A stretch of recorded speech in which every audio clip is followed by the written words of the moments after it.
नमस्कार दोस्तों, मैं विवेक कश्यप आप सभी का स्वागत करता हूं अपने YouTube चैनल भौतिक नॉलेज में।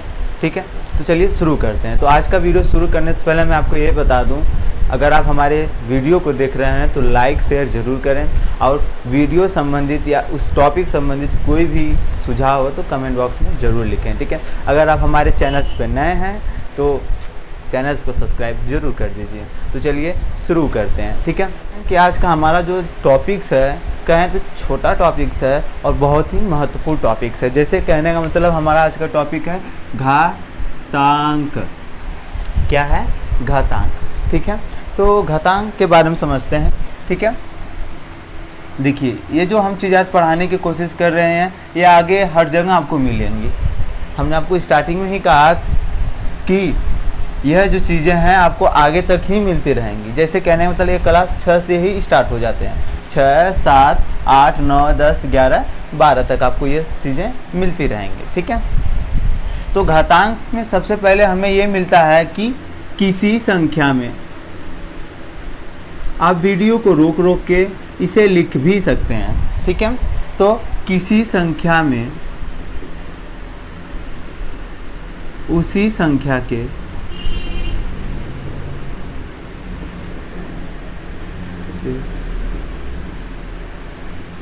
जितनी बार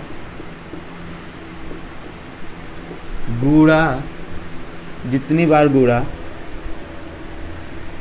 किया जाता है उसे घात या घातांक कहते हैं। ठीक है, वीडियो को रोक के आप इसको लिखने की कोशिश कीजिएगा। ठीक है, जैसे कहने का मतलब घातांक क्या होता है तो बताएगा कि किसी संख्या में उसी संख्या से जितनी बार गुणा किया जाता है उसे घात या घातांक कहते हैं। जैसे कहने का मतलब हमने संख्या ले ली 2। ठीक है, इसी संख्या में हमने 3 बार इसका गुणा कर दिया। कितनी बार गुणा हुआ है ध्यान से देखिए, 1, 2, 3। कितनी बार गुणा हुआ? 3 बार गुणा हुआ। तो यानी हम लोग कह सकते हैं कि 2 का घात 3 है। क्या कह सकते हैं? 2 का घात 3 है। बात समझ में आ रही है आपको? जैसे बताएगा कि जिस संख्या को हम ले रहे हैं उसी संख्या का उसी में जितनी बार गुणा करें। हमने 2 लिया, उसी 2 को हमने 3 बार एक मल्टीप्लाई कर दिया आपस में, यानी हमने लिख, तो इसका आंसर क्या हमें मिल रहा है? 2 का घात 3 है। यानी जो 2 का घात क्या है? 3 है। ठीक है, तो अगला हम लोग समझते हैं कि इसको दर्शाते कैसे, इसको दर्शाया कैसे जाता है। तो दर्शाने का मतलब हुआ कि हमें लिखेंगे कि हमें घात की क्रिया में 2 संख्याएं मिलती हैं। 2 संख्याएं मिलती हैं। 2 संख्याएं मिलती हैं। जैसे अगर हमें इसी चीज़ को दर्शाना है घात में, तो इसको हम लिखेंगे 2 के घाते 3। यानी हमें क्या मिलता है? एक आधार मिलता है और दूसरा हमें क्या मिलता है? घात। क्या मिलता है? घात मिलता है। ठीक है, जैसे यहाँ पे जो 2 हो गया उसको कहते हैं आधार। क्या कहते हैं? आधार। और इसे क्या कहते हैं? घात कहते हैं। क्या कहते हैं? घात कहते हैं। ठीक है, जो ये चीज़ है आज के हम पढ़ा रहे हैं ये आपको मैथ फिजिक्स इन दोनों में बहुत ही महत्वपूर्ण अपना योगदान देते हैं। ये जो चैप्टर है आज का घातांक, आज का जो टॉपिक्स है। ठीक है, तो देखिए किसी का अगर सर्व लिखा हुआ कोई अंक तो क्या कहला जाएगा? घात। यानी हम लोग लिख सकते हैं कि अगर a के पावर n, यानी ठीक है, घात को हम लोग पावर भी कहते हैं, पावर भी बोलते हैं। यानी 2 के पावर 3, 3 के पावर 4। आधार को हम लोग बेस भी बोलते हैं, यानी आधार हुई। ठीक है, घात को हम लोग क्या बोलते हैं? पावर भी बोल सकते हैं। पहली बात, जैसे हम लोग बोल दिया कि n के a के पावर n, यानी a आपका क्या हो गया? आपका आधार, और n क्या हो गया? आपका घात हो गया। ठीक है, बात को अच्छे से समझिएगा। ठीक है, मैं एक बार फिर से रिपीट कर देता हूँ कि किसी संख्या में उसी संख्या से जितनी बार गुणा किया जाता है उसे घात या घातांक कहते हैं। घातांक यानी घात का अंक, घातांक यानी घात का अंक। ठीक है, जैसे कि 2 का गुणा हमने उसी में 2 बार और कर दिया, यानी कितनी बार हो गए, 3 बार गुणा हो गया। हम लिख सकते हैं 2 का घात क्या हो गया, 3। यानी इसको हम लोग किस तरह से दर्शाएं, 2 के घाते 3। यानी जो आपका ऊपर लिखेगा, यानी किसी के अंक के सर के ऊपर का लिखा हुआ है, यानी ऊपर लिखा हुआ है, यानी तो घात हो जाएगा, नीचे क्या हो जाएगा, हमारा आधार हो जाएगा। ठीक है, तो चलिए आगे देखते हैं। ठीक है, आगे देखने मतलब हमने एक बार फिर से बताया कि अगर a के पावर n लिखा हुआ है, यानी n को हम पावर भी कह सकते हैं, घात को हम लोग पावर भी बोल सकते हैं। यानी a के पावर n लिखा हुआ है, तो यानी a क्या हो गया, आपका आधार हो गया, n क्या हो गया, घात हो गया। बहुत ही अच्छे तरीके से इसको समझने की कोशिश कीजिएगा। ठीक है, तो चलिए आगे देखते हैं। ठीक है, तो जैसा कि अभी हमें मिला कि a के घाते n, a के घाते n, यानी a के घाते n का मतलब ये हुआ कि जो a का मल्टीप्लाई है वो कितनी बार हो रहा है, n बार। कितनी बार हो रहा है, n बार। यानी कहने का मतलब ये हो गया कि a का घात जो n है, यानी n की जगह कोई भी संख्या लिख सकते हैं। बात समझ में आ रहा है?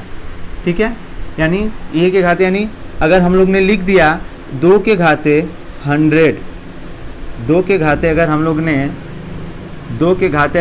100 लिख दिया, यानी 2 के पावर अगर हम लोग ने 100 लिख दिया, 100 लिख दिया, यानी इस 2 का मल्टीप्लाई कितनी बार होगा, 100 बार होगा। कितनी बार होगा, 100 बार होगा। ठीक है, ये हो गया हमारा। ठीक है, तो इसके बारे में हम लोग समझते हैं, इसके नियम के बारे में समझते हैं क्या होता है। ठीक है, तो जैसे अब हमें आगे क्या मिलेगा, आगे हमें ये मिल रहा है कि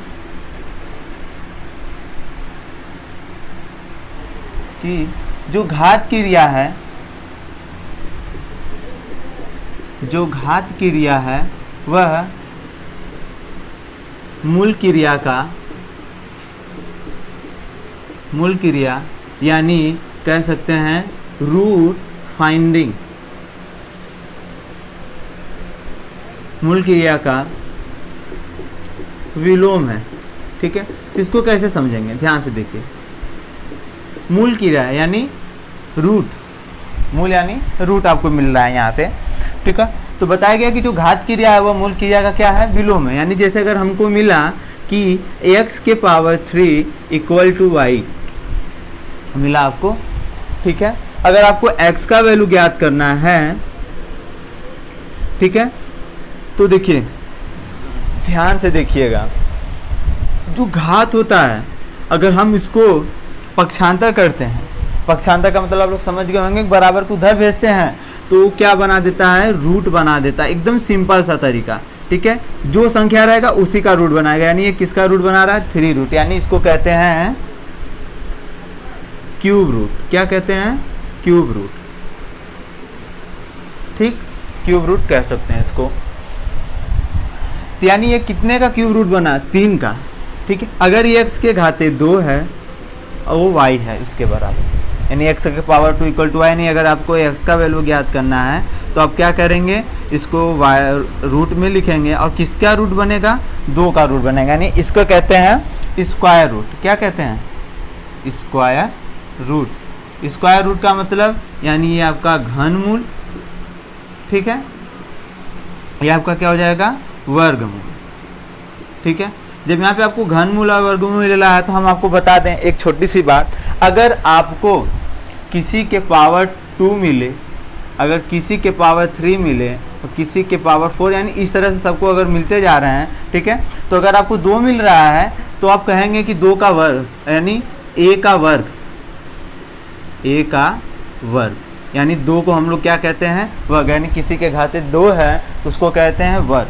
ठीक है, तो अगर ये a के घाते 3 है तो हम लोग कहेंगे कि a का घन, यानी 3 को हम लोग क्या कहते हैं, घन कहते हैं। ठीक है, 4 है तो चतुर्थ घात, 5 है तो पंचम घात, इस तरह से इनका नाम ऐसे हो जाता है। लेकिन आपको मेन चीज़ आपको ये समझना है कि अगर 2 लिखा हो तो उसको वर्ग, यानी 3 लिखा हुआ है यानी 3 का घन। यानी अगर आपको एग्जाम्पल के तौर पे दे दिया जाए, बोल दिया जाए कि 7 का वर्ग बताओ, 7 का वर्ग, तो यानी 7 का वर्ग, तो कहेंगे वर्ग का मतलब यानी घात क्या है, 2 है, 2 है। यानी 2 का मतलब क्या हो गया कि यानी 7 का गुणा कितनी बार, 7 बार। अगर 2 है तो 7 का गुणा 7 बार, यानी 7 सत्ते 49, ठीक है। यानी 7 का वर्ग क्या हो गया, हमें 49 मिल गया, ठीक है। तो यानी आप इस आधार पे, वर्ग के आधार पे, घन के आधार पे आप मैक्सिमम 1 से लेके 20 तक, यानी 1 से लेके 20 तक के अंकों का वर्ग और घन याद करने की कोशिश जरूर कीजिए, यानी इसको लिखने की कोशिश कीजिए। यानी जितना ज़्यादा प्रैक्टिस करेंगे आपको उतना ही अच्छे तरीके से आता है। जैसे कि अगर आपको बोल दिया गया कि 11 का स्क्वायर क्या होता है, तो अब जाएंगे 11 का 11 में मल्टीप्लाई करेंगे तो जैसा जो भी आएगा। लेकिन अगर आप याद किए हैं तो आपके लिए आसानी है, सबसे आसान, यानी हम लोग कहेंगे 121, ठीक। कहेंगे 12 का वर्ग, कहेंगे 144, 13 का वर्ग यानी 169। इसी तरह क्यूब है 4 है। लेकिन मैक्सिमम आपको ज़्यादा से ज़्यादा करके अगर इन सब चीज़ों अगर आपको मिल भी रहे हैं तो आपको क्या मिलेंगे, स्क्वायर मिलेंगे और क्यूब मिलेंगे। क्या मिलेंगे, स्क्वायर एंड क्यूब मिलेंगे, ठीक है। ये हो गया। तो अभी हम लोग किस पे बात कर रहे थे कि तीसरी बात, यानी घात की क्रिया वह मूल क्रिया है, घात की क्रिया वह मूल क्रिया का क्या होता है, विलोम है।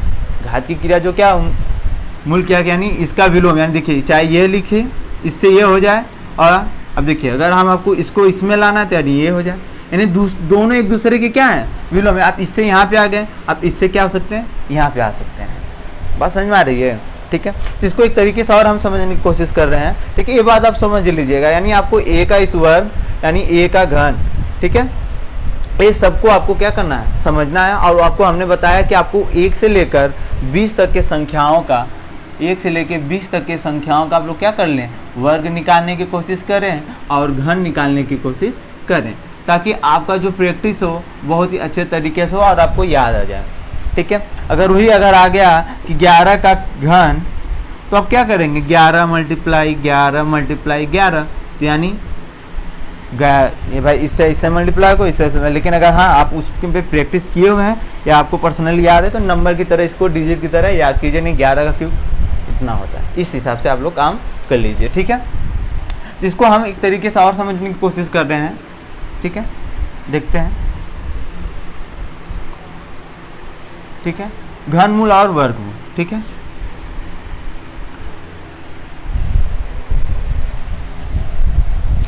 अगर हमने आपको दिया कि देखिए ध्यान से देखिए, यहाँ पे कोई डिजिट नहीं लिखा हुआ है ना, यानी अगर रूट है यानी करड़ी ये बना हुआ, इसको हम लोग करड़ी बोलते हैं। अगर करड़ी बना हुआ है, ठीक है, वहाँ पे कोई संख्या नहीं लिखा है तो वहाँ पे हमेशा क्या छिपा रहेगा, 2 छिपा रहेगा। ये बात ध्यान में दीजिएगा, ठीक। अगर ध्यान दीजिएगा, अगर कोई संख्या लिखा हुआ है उसके घात पे कुछ भी नहीं दिख रहा है आपको, तो वहाँ पे आप क्या लिखेंगे, 1 छुपा रहता है। क्या रहता है, 1 छुपा रहता है। बात समझिएगा, ठीक है। अगर करड़ी बना हुआ है, देखिए ध्यान से, अगर करड़ी बना हुआ है सिंपल सा, इसमें कोई संख्या दे दिया है तो यानी यहाँ पे आपको कौन सा संख्या मिलेगा, 2 मिलेगा, ये छुपा हुआ रहता है। अगर पर्सनली अगर कोई लिख दिया कि यानी 5 यानी 15, यानी आप कहेंगे यार इसके तो पावर लिखा ही नहीं है, इसका घात तो कुछ लिखा ही नहीं है, तो यानी कहने होता है यहाँ पे 1 क्या हुआ रहता है, छुपा हुआ रहता है। जैसे अगर हमने 5 लिख दिया, यहाँ पे क्या छुपा हुआ है, प्लस छुपा हुआ रहता है ना, उसी तरह 1 भी क्या रहता है आपका, छुपा हुआ रहता है। तो इस हिसाब से आपका हो गया ये बात, ठीक है। तो हम जितना हो सकेंगे आपको बहुत ही आसान तरीके से बताने की कोशिश करेंगे। अगर देखिए इस बात ध्यान से देखिएगा, अभी हम लोग ने इससे यहाँ पे आया, हम लोग अब इससे, ठीक है, ठीक है, अब इससे यह लाने की कोशिश करेंगे, यानी एक दूसरे का विलोम जो है उसके बारे में समझने की कोशिश करें। अभी हम लोग ने एक्स क्यूब बराबर वाई था, एक्स स्क्वायर बराबर वाई था, तो एक्स बराबर क्या मिल गया, ये मिल गया। अब देखिए इसमें क्या होता है, सिंपल सा तरीका आता है, कहेंगे कि दोनों पक्षों का वर्ग करने का, दोनों पक्षों का वर्ग कर देते हैं, ठीक है, कर दिया गया भैया दोनों पक्षों का वर्ग। बात समझ में आया। तो वर्ग का मतलब क्या होता है, मल्टीप्लाई, यही होता है ना, यानी 2 घात है तो 2 बार मल्टीप्लाई, ठीक है। तो एक चीज़ हम आप यही चीज़ बताने की कोशिश कर रहे थे। अब देखिए ध्यान से, ये करड़ी आपस में क्या हो गया, गुणा होंगे तो करड़ी आपस में क्या हो जाती है, हट जाती है। जब करड़ी का करड़ी में ही गुणा किया जाता है तो करड़ी क्या हो जाती है, हट जाती है, और उसमें का जो संख्या रहा तो उसको एक बार क्या कर लिया जाता है, लिख लिया जाता है। और यहाँ पे आपको क्या मिल गया, ये एक्स स्क्वायर। देखिए हम लोग एक्स स्क्वायर बराबर वाई था और वाई बराबर एक्स स्क्वायर यहाँ पे मिला, दोनों एक दूसरे के क्या है, विलोम। लेकिन हाँ ये ध्यान दीजिएगा कि अगर करड़ी से करड़ी में अगर हम लोग मल्टीप्लाई कर रहे हैं तो करड़ी क्या हो जाता है, हट जाता है, यानी रूट हट जाता है, यानी उसमें की जो संख्या रहती है उसको क्या कर देते हैं, लिख देते हैं। जैसे कहने का मतलब एक चीज़ और आपको समझा दें कि करड़ी में 3 बराबर x, यानी दोनों पक्षों का वर्ग करो। करड़ी हटाना है, यहाँ से करड़ी हटाने की केवल बात कर रहे हैं, तो करड़ी हटाएंगे तो कहेंगे दोनों पक्षों का वर्ग कर दें, ठीक है। तो कड़ी में 3 का स्क्वायर का मतलब कड़ी में 3 गुणे कड़ी में 3 बराबर एक्स स्क्वायर को इसके स्क्वायर में, तो कड़ी में 3 कड़ी में 3, यानी देखिए दोनों सेम है तभी ऐसा काम होगा, ठीक है। तो दोनों सेम है तब ये ऐसा काम होगा कि कड़ी कड़ी आपस में जब मल्टीप्लाई हो रहा है तो कड़ी क्या हो जाती है, हट जाती है। कब, जब उनके अंदर की संख्या क्या हो, सेम हो। अगर वो अलग अलग होते हैं तो आपस में क्या हो जाते हैं, मिल जाते हैं, वो भी हम समझा रहे हैं, ठीक है। यानी कड़ी कड़ी यानी आपको सीधे सीधे क्या मिल जाएगा, केवल 3 मिल जाएगा, क्योंकि करड़ी करड़ी 2 बार मल्टीप्लाई हुआ, यानी दो बार मल्टीप्लाई तो करड़ी क्या हो गया, हट गया, आपको 3 बराबर एक्स स्क्वायर मिल गया, ठीक है। अब बात समझिए, अगर वही एक्स स्क्वायर बराबर 3 रहता तो आप सीधे से लिख लीजिए। हमको पता है कि अगर वर्ग हो चाहे घन हो, उधर जाके क्या बनाते हैं, रूट बनाते हैं। जो संख्या घात पे रहती है वही रूट बनाते हैं, तो यानी यहाँ पे किसका रूट बनाया गया, यहाँ पे 2 का रूट बना दिया गया। बात समझ में आ रहा है, ठीक है। और अब देखिए यहाँ पे 2 छिपा हुआ है ना, उसी तरह हमने आपको बताया कि अगर कोई अगर करड़ी बना हो तो यहाँ पे क्या होता है, 2 छिपा हुआ रहता है, ठीक है। ठीक, तो चलिए आगे देखते हैं। ये तो अभी बताएगा कि जब लोग सेम हो, ठीक है। अभी देखिए अलग अलग का क्या होता है, जैसे करड़ी में 3 और करड़ी में 2, ठीक है, ठीक है। तो ये क्या होता है, तब कहेंगे यार अभी सर ने बताया कि नहीं करड़ी करड़ी हट जाता है, तो क्या इसका करड़ी करड़ी हट जाएगा तो 3 आ जाएगा कि यार 2 आएगा, तो कोई दिक्कत नहीं। ध्यान देखिए, जब देखिए करड़ी के अंदर अलग अलग चीज़ें हों, क्या हो, अलग अलग चीज़ें हों, तो क्या होती हैं कि करड़ी तो बना ही रहता है, लेकिन इन दोनों का क्या हो जाता है, मल्टीप्लाई हो जाता है, यानी 3 गुणे 2, तो यानी आपको मिल गया करड़ी में 6। यानी हम लोग लिख सकते हैं कि अगर करड़ी में a है और करड़ी में b है, ठीक है, तो यानी हमें आंसर क्या मिलेगा, करड़ी में a और b, क्या मिलेगा, a और b मिल जाएगा, करड़ी में a b, ठीक है, ठीक है, ये हो गया आपका, ठीक है। तो आगे और समझने की कोशिश करते हैं, इनके नियमों के बारे में समझने की कोशिश करते हैं, ठीक है। एक चीज़ और हम आपको बता दें, जैसे कड़ी की बात कर रहे हैं तो कड़ी किस लिए अब आपको समझा दे रहे हैं, ठीक है। अगर आप लोग ने परिमेय संख्या पढ़ा हुआ है, ठीक है, परिमेय संख्या यानी P/Q, इसे अंश बोलते हैं और इसे क्या बोलते हैं, हर बोलते हैं, ठीक है। तो हमको एक चीज़ बता दें कि हर में कभी भी करड़ी नहीं होना चाहिए, अगर होता भी है तो उसको परिमेयीकरण के हिसाब से क्या कर देते हैं, हटा देते हैं, यानी जो करड़ी में रहता है उसी संख्या से गुणा कर देते हैं नीचे ऊपर, वो करड़ी संख्या क्या हो जाती है, हट जाती है, करड़ी ऊपर का काम हो जाता है। अगर ऊपर में है तो कोई दिक्कत नहीं, ठीक है, लेकिन नीचे करड़ी नहीं रहना चाहिए, इसको हटाते हैं परिमेयीकरण से, ठीक है, ठीक है, वो भी समझ लेते हैं, ठीक है। करड़ी की बात चालू हो गई तो इसको हम समझा ही देते हैं। देखिए आपका आ गया 1/3। तो अगर आपका आंसर ऐसा ना देके कुछ अच्छा दिया हुआ है, यानी नीचे करड़ी नहीं दिया हुआ है, यानी हर में करड़ी नहीं दिया हुआ है, तो कहेंगे यार इसको हटाएंगे कैसे। तो अब ध्यान से देखिए करड़ी में क्या है, नीचे 3 है, तो उसी से मल्टीप्लाई कर दीजिए। अगर नीचे करेंगे तो ऊपर वाला भी कहेगा यार मेरे में भी गुणा कर दो, ठीक है। क्यों, क्योंकि जब इनको हम कैंसिल करेंगे तो हमारा वैल्यू क्या आ रहा है, यानी जो हमारा आंसर क्या आ रहा है, सेम आ रहा है, ठीक है। यानी इसी की वजह से हम लोग क्या करते हैं, ऊपर नीचे दोनों में गुणा कर देते हैं, इसको कहते हैं परिमेयीकरण बोल देते हैं, ठीक है। अब देखिए ध्यान से, कड़ी में 3 1 का गुणा होगा, यानी कड़ी में 3 1 कम कड़ी में 3, और ये क्या हो गया आपका, क्या हो गया आपका, तो यानी कड़ी में 3 कड़ी में 3, यानी देख रहे हैं कड़ी के अंदर का जो चीज़ हो क्या है, सेम है, अभी पीछे ही बताया गया आपको, तो यानी कड़ी क्या हो जाएगा, हट जाएगा, और सिंपल सा क्या लिख देंगे 3, यानी देखिए कड़ी क्या हो गया, ऊपर चला गया आपका। चाहे आप कड़ी में 3/3 लिखें, चाहे आप 1/कड़ी में 3 लिखें, दोनों क्या है, सेम है, क्या है आपके, दोनों वैल्यू क्या है आपके, सेम है, ठीक है। तो ये बात हमने आपको समझा दिया, ठीक है। आगे देखते हैं, ठीक है, फिर से घात के बारे में समझने की कोशिश करते हैं, ठीक है। अब हमें मिल रहा है, ठीक, अब हमें देखिए क्या मिल रहा है। अब हम देख रहे हैं अभी हम लोग ने जो भी घात पढ़ा था, घात हमारा क्या मिला था, धनात्मक मिला था। क्या मिला था, धनात्मक। ठीक, अगर हमारा घात क्या हो, ऋणात्मक हो, तब हम लोग क्या करते हैं, इसके बारे में पढ़ लिया। पीछे जितने भी चीज़ें पढ़ी सब वो घात हमारे क्या थे, धनात्मक थे यानी प्लस थे। अगर हमारा घात ऋणात्मक हो जाए तो क्या मिलेगा, तो यानी हम लोग कहेंगे अगर a के पावर माइनस n है, a के पावर माइनस n है, तो हम लोग इसको ऐसे चेंज कर देते हैं, यानी उसका व्युत्क्रम कर देते हैं, यानी उसका क्या कर देते हैं, उल्टा कर देते हैं। उसको क्या कर देते हैं, उल्टा कर देते हैं। जैसे 2 के पावर माइनस 3, ठीक, 2 के पावर माइनस 3, ठीक। अब कहेंगे यार ये तो माइनस में आ गया यार, इसका घात इसको कैसे किया जाए। तो आप हमेशा ध्यान में दीजिएगा, कोई भी संख्या हो, ठीक है, वो एक परिमेय संख्या होती है, ये सबको पता। कोई भी संख्या हो क्या होती है, एक परिमेय संख्या होती है। परिमेय संख्या नहीं, उसके अपन एक लिख सकते हैं। जब इसका हम लोग व्युत्क्रम करेंगे 2 के पावर 3, तो यानी जो माइनस होता है वो क्या हो जाता है, खत्म हो जाता है। जब भी हम इसका व्युत्क्रम करेंगे तो यानी ये हमारा क्या मिल जाएगा, यानी इसको जब भी हम उल्टा करेंगे, व्युत्क्रम करेंगे, तो हमारा जो माइनस क्या हो जाएगा, वह खत्म हो जाएगा। ठीक है। अब कहेंगे कि अगर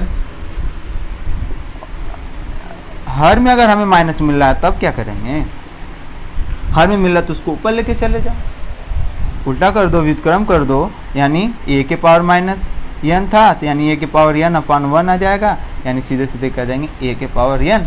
यानी फिर से अगला एग्जाम्पल देख लेते हैं। अगर हमें मिला 1 अपॉन 2 के पावर माइनस 3, तो यानी इसका उल्टा करेंगे तो हो जाएगा 2 के अपॉन 3 अपॉन 1, यानी 2 के घाते 3/1, यानी आपका जो घात है वो क्या हो गया, प्लस हो गया। ठीक है। तो सिंपल सा एकदम तरीका है, एकदम सिंपल सा तरीका। अगर घात अगर आपका ऋणात्मक हो रहा है तो उसका व्युत्क्रम करिए, आपका आंसर फटाक से सही में आ जाएगा, यानी आपका प्लस हो जाएगा। यानी प्लस हो जाएगा तो यानी आप सिंपल सा गुणा कर सकते हैं। बात समझ में आ रही है? ठीक है, ठीक ठीक, कोई दिक्कत नहीं। यहाँ पे वीडियो को रोक के आराम से लिख लिया करिए। अगर कोई भी चीज़ अगर आपको लिखने का मन है कि नहीं, आप लिख सकते हैं। तो नहीं कहने का मतलब जितना भी ज़्यादा प्रैक्टिस करेंगे जिस भी चीज़ में, तो आपको क्या होगा, मज़ा ही आएगा। मज़ा क्या, बहुत ही मज़ा आएगा। ठीक है। हमने घात धनात्मक वाले के बारे में पढ़ लिया, घात और ऋणात्मक वाले के बारे में पढ़ लिया। तो इनके बारे में पढ़ते हैं कि इनकी क्रियाएं क्या होती है, ये इनका गुणा कैसे होता है, इनका भाग कैसे होता है, इनके बारे में हम लोग पढ़ने की कोशिश करेंगे। तो चलिए देखते हैं आगे। ठीक है। तो आगे हमें दो चीज़ मिलेगा। ठीक है। पहला क्या मिलेगा कि यदि आधार बराबर, आधार समान, पहला मिला यदि आधार क्या हो, समान हो, तो इनका गुणा, इनका भाग, इनका जो भी जैसे है, आगे देखते हैं क्या होगा। पहला मिला हमें यदि आधार क्या हो, समान हो, यानी आधार का मतलब a के घाते यानी ये जो हो क्या हो, सेम हो। ठीक है। तो सबसे पहला हमें मिला कि अगर आधार बराबर है और उनका मल्टीप्लाई हो रहा है, आधार बराबर है और उनका मल्टीप्लाई हो रहा है, और उनका घात लेकिन बराबर नहीं है, लेकिन उनका घात बराबर नहीं है, तो क्या मिलेगा, तो हम लोग कहते हैं कि अगर ऐसा कुछ हो गया, ठीक है, यानी इसको हम लोग n कर दें और इसको m कर दें, तो एक सूत्र की तरह हमें मिल जाएगा कि n प्लस m, उनके घात आपस में क्या हो जाएंगे, जुड़ जाएंगे। अगर आधार बराबर है, घात बराबर नहीं है, तो उनके घात आपस में क्या हो जाएंगे, जुड़ जाएंगे। यह हमें मिल गया। तो यानी एग्जाम्पल देख लेते हैं। एग्जाम्पल का मतलब वही 2 के पावर 2 गुणे 2 के पावर 3। तो यानी अब ध्यान से देखिए कि जो घात था वो अलग अलग है और जो आधार है वो क्या है, बराबर बराबर है। तो यानी आप आधार को देखिए, क्या कहेंगे, आधार आपका एक उतर जाएगा और घात आपस में क्या हो जाते हैं, जुड़ जाते हैं। तो जोड़िए 2 और 3, यानी 2 के घाते 5। बात समझ में आया? पहला एकदम बहुत इंपॉर्टेंट चीज़ था। ठीक है। यानी अगर सिंपल सा लिख लें n प्लस m, अगर आधार बराबर है और घात बराबर नहीं है तो उनके घात आपस में क्या हो जाएंगे, जुड़ जाएंगे, क्योंकि दोनों का घात क्या है, सेम है। ठीक है, तो इसी का उल्टा मिल जाता है कहीं कहीं, n प्लस m, यानी हम लोग क्या लिख सकते हैं, एक n का घात और एक m वाला घात। ठीक है, दोनों विलोम है एक दूसरे के, मिल जाते हैं कहीं कहीं पे, लेकिन एक ही समझने की कोशिश करें, यानी अगर ये समझ में आया तो ऑटोमेटिक समझ में आ जाएगा आपको। ठीक है, ये हो गया आपका। ठीक, दूसरा देखते हैं। ठीक, अगर आधार बराबर है, घात बराबर नहीं है, तब हम लोग समझ रहे हैं कि अगर देखिए ध्यान से, a के पावर n और m के पावर n, a के पावर m हो गया। ठीक, आधार बराबर है लेकिन घात बराबर नहीं है, और हो क्या रहा है, यहाँ पे क्या हुआ था, यहाँ पे गुणा हुआ था, और यहाँ पे क्या हो रहा है, डिवाइड हो रहा है, भाग हो रहा है। क्या हो रहा है, भाग हो रहा है। इसको हम लोग और ही अच्छे तरीके से समझेंगे। अगर a के पावर n है और डिवाइड हो रहा है a के पावर m में, तो क्या करेंगे, तो हमें सिंपल सा पता है कि देखिए कैसे सॉल्व करते हैं, a के पावर n गुणे 1 a के पावर m। ठीक, ऐसा होता है, यानी a के पावर m और अपन a के पावर m, फिर से आया वही हमें मिला। इस ये लिखे चाहे ये लिखे, दोनों बात आपको क्या मिल रही है, सेम मिल रही है। ठीक है, लेकिन सिंपल सा लिखेंगे कि a के पावर, ध्यान से देखिएगा, a के पावर n गुणे, ठीक है, ठीक है, अगर इसको हम उल्टा करें तो क्या होगा, a के पावर माइनस m, पीछे बताया गया। अगर हम नीचे से ऊपर जा रहे हैं, ऊपर से नीचे आ रहे हैं, आंसर से हर से नीचे आ रहे हैं, जो घात का जो चिन्ह होता है वो क्या हो जाता है, बदल जाता है। हमने क्या किया, इसको ऊपर लेके गए, इसको कहाँ लेके गए, ऊपर लेकर गए हैं, तो इसका घात क्या हो गया, माइनस हो गया। और हमें पता है, अभी पीछे ही पढ़े कि अगर घात अलग अलग है और आधार क्या है, बराबर है, तो घात आपस में क्या हो जाते हैं, जुड़ जाते हैं। कब, जब उनके बीच में गुणा होता है। यहाँ पे देखिए गुणा हो रहा है दोनों के बीच में। ठीक है, तो यानी घात क्या हो जाएगा, जुड़ जाएगा। तो चलिए जोड़ देते हैं, इस तरह से यहाँ पे आगे जोड़ते हैं, a के पावर n गुणे a के पावर माइनस m, इनको जोड़ते हैं। ठीक है, n प्लस माइनस m जोड़ दिया गया। ठीक, n प्लस माइनस माइनस और m, यानी आपको मिल गया a के घाते n माइनस m। यानी क्या हुआ, आपको मिला कि अगर इन दोनों के बीच में अगर भाग हो रहा है, आधार बराबर है, घात अलग अलग है, तो घात क्या हो जाता है, घट जाता है। घात क्या हो जाता है, घट जाता है। यानी इसको हम लोग इस तरह से भी लिख सकते हैं कि, ठीक है, घात क्या हो जाता है, घट जाता है। यानी हम लोग लिख सकते हैं, ध्यान से देखिएगा, कि अगर a के पावर n, a के power m equal to a n minus m, यानी ऊपर वाले घात वाले में से नीचे वाले घात को क्या कर देते हैं, घटा देते हैं। ठीक है, बात समझ में आ रही। इसको हमने ये लिखे चाहे ये लिखे, बात दोनों सेम है। देखिए क्यों था, हमने आपको बता दिया। ठीक है, लेकिन देखिए भाग में क्या होता है, मल्टीप्लाई ही होता है, यहीं से सॉल्व करते हैं। तो इसको हमने क्या कर दिया, उल्टा कर दिया, ऊपर ही रहने दिया, क्योंकि हमें पता है, ठीक है, कि अगर माइनस घात हो रहा है,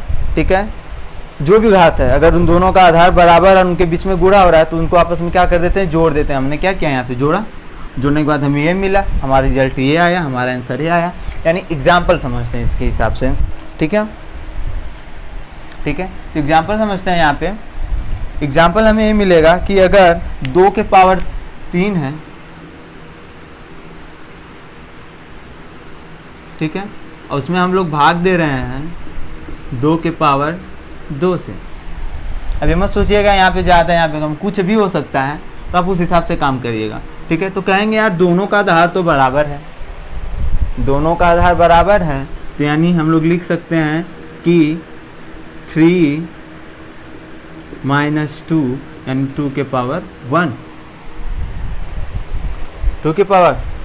ठीक है, इस हिसाब से तो आपको इस तरह से समझ में आएगा। इसको एक तरह से और लगाने की कोशिश हम लोग करेंगे। ठीक है, यानी एग्जाम्पल पे जितना ज़्यादा आप काम करेंगे उतना आपको मज़ा आएगा पढ़ने में, कोई भी चीज़ें।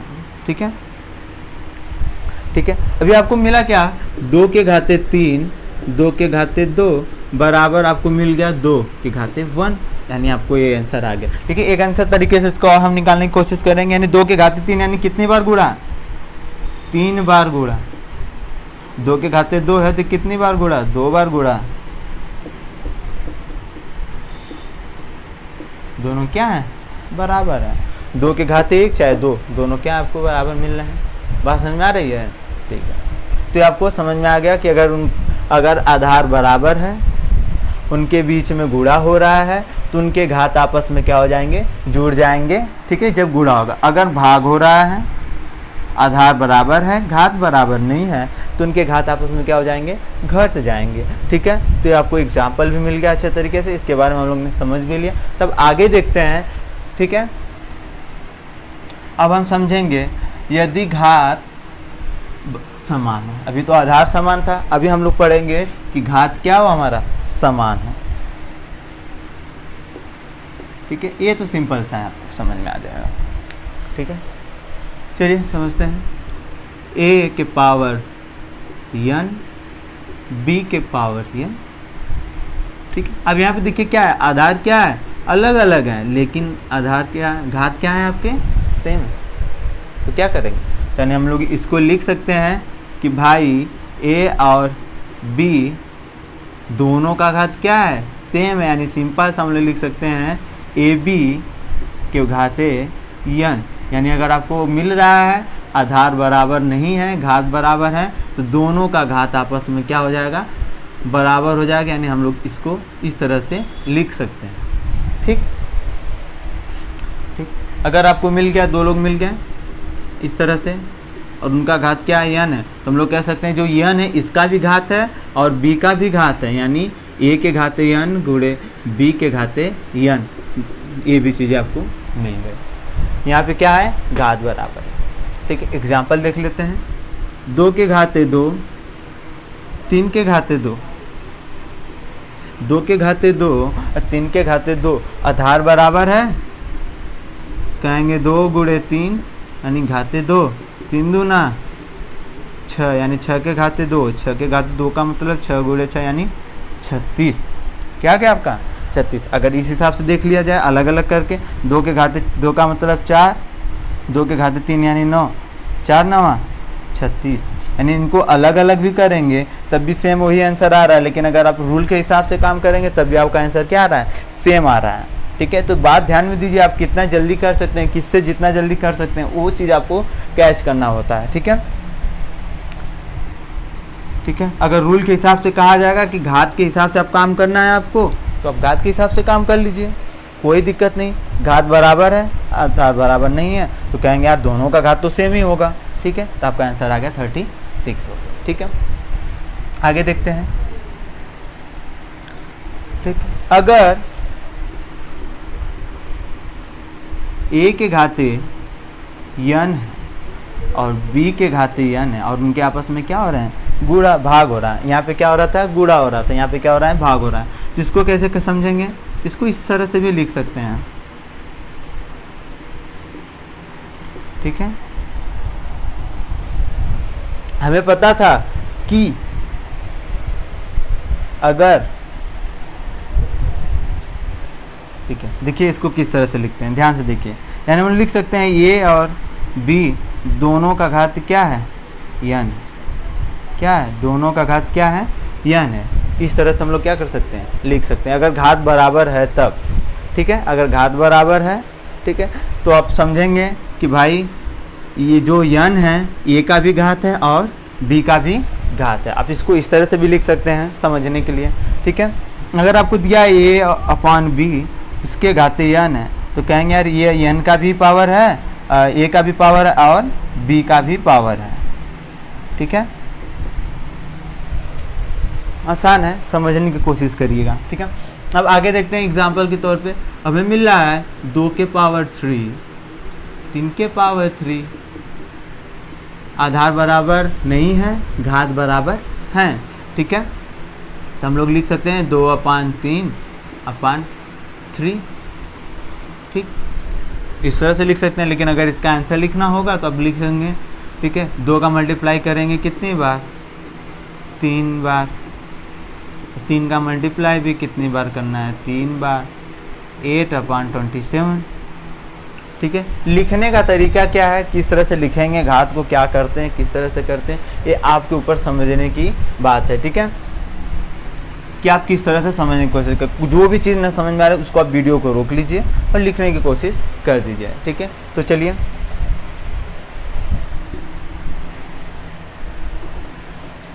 तो अभी हमको समझ में आ गया कि अगर यदि घात समान है तब क्या करेंगे, और यदि आधार समान है तो क्या करेंगे, क्योंकि घात की प्रक्रिया में हमें दो ही चीज़ मिलती है, घात और आधार। ठीक है, ये हमने चीज़ें अच्छे तरीके से समझने की कोशिश कर ली।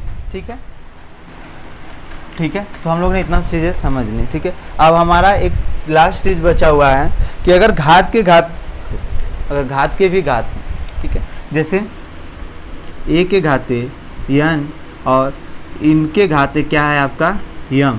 ठीक है, तो कभी इसे बराबर मत समझना इसके। ठीक है, ये मत समझना कि एक जो ये m है ये n का घात है और जो n है ये a का घात है। नहीं नहीं नहीं, बात समझिएगा। ठीक है, a के घाते जो n का वैल्यू आएगा फिर m के घात वही उसको घात बना देंगे। ठीक है, तो बात समझिएगा, यानी घात के घात हो तो क्या कर देते हैं n गुणे m। अगर घात में घात है तो घातों का आपस में क्या कर देते हैं, गुणा कर देते हैं। सबसे मोस्ट इंपॉर्टेंट ये है कहीं ना कहीं। ठीक है, जैसे 2 के घाते 2 और इनके घाते क्या है 3 है, तो सबसे पहले क्या करेंगे, सबसे पहले क्या करेंगे, इस वाले घात को देखेंगे, कितनी घात है 3, यानी जो 2 का घात है उसका कितनी बार गुणा हो रहा है 3 बार। देखिए इस तरह से आप समझ जाएंगे बहुत ही अच्छे तरीके से। कितनी बार गुणा हो रहा है 3 बार। कितनी बार गुणा हो रहा है 3 बार। ठीक है, अभी हमने आपको बताया कि अगर आधार बराबर है तो घात आपस में क्या हो जाएंगे, जुड़ जाएंगे, यदि उन आधारों के बीच में गुणा हो रहा है। तो देखिए सब में गुणा हो रहा है, आधार भी बराबर थे, यानी हम लोग लिख सकते हैं 2 + 2 + 2 यानी 2 के घाते 6 किए। ठीक है, अब देखिए इतना करने का मतलब क्या था कि आपको समझाना, लेकिन अगर आपने ये समझा तो बहुत ही इंपॉर्टेंट है, बहुत ही जल्दी काम हो जाएगा। यानी अब देखिए अगर घात के घात आ रहा है तो घातों का गुणा हो जाएगा, यानी आपको सीधे सीधे लिख दें 3 दूना 6, क्या हो गया आपका 2 के घाते 6। ठीक है, लेकिन समझना आपके लिए बहुत ही अच्छा है। ठीक है, इसको और भी अच्छे से समझ लेते हैं। ठीक है, अब देखिए सबसे पहले किस घात को तोड़ेंगे, सबसे पहले वाला जो सबसे ऊपर उसको। ठीक है, ये 3 बार था, यानी 3 बार 2 के घाते जो 2 था उसका गुणा 3 बार करना है, तो हमने 3 बार कर दिया। अब देखिए इसका गुणा कितनी बार, यानी 2 का गुणा कितनी बार हो रहा है 2 बार। यहाँ पे भी 2 बार हो रहा है, यहाँ पे भी कितनी बार हो रहा है 2 बार। तो हमने पीछे ही बताया था कि जिस संख्या का उसके ही संख्या में जितनी बार गुणा होता है वही घात कहलाता है। देखिए 2 का गुणा कितनी बार हो रहा है 1 2 3 4 5 6, यानी हम लोग लिख सकते हैं 2 के घाते 6। एक था ये। ठीक है, और एक क्या था कि 2 के घाते 2 गुणे 2 के घाते 2 गुणे 2 के घाते 2। ये भी एक नियम ही था कि जब घात बराबर हो, आधार बराबर हो तो घात आपस में जुड़ जाएंगे यदि उनके बीच में क्या हो रहा है गुणा हो रहा है, यानी 2 के घाते 6। यानी यह आपको समझना बहुत ही अच्छा है। ठीक है, बहुत ही ज़रूरी है। और सबसे जो लास्ट था घात वाले में ये हमें मिला है। ठीक है, तो अब इसका अगर आपको क्वेश्चन समझना है तो कक्षा 7 या 8 की बुकें ले लेंगे, उसमें बहुत ही अच्छे तरीके से आपको किताबें में कुछ अच्छे से क्वेश्चन मिल जाएंगे। 10 में मिल जाएंगे, 9 में मिल जाएंगे, 11 में मिल जाएंगे, बहुत ही अच्छे तरीके से आपको मिल जाएंगे, क्योंकि इनका उपयोग हर चैप्टर में कहीं ना कहीं कर दिया ही जाता है।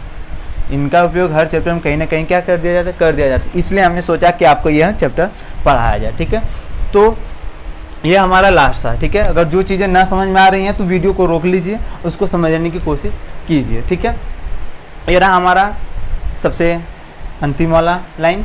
ठीक है, तो हमारे कहने का मतलब यह है, तो अब हम अगले वीडियो में मिलेंगे आपसे, लेकिन वीडियो को अंत तक देखने के लिए आपका धन्यवाद। ठीक है, अगर आप हमारे चैनल पे नए हैं तो वीडियो को सब्सक्राइब तो ज़रूर ही कर दीजिए। ठीक है, और लाइक शेयर कमेंट करना ना भूलें। ठीक है।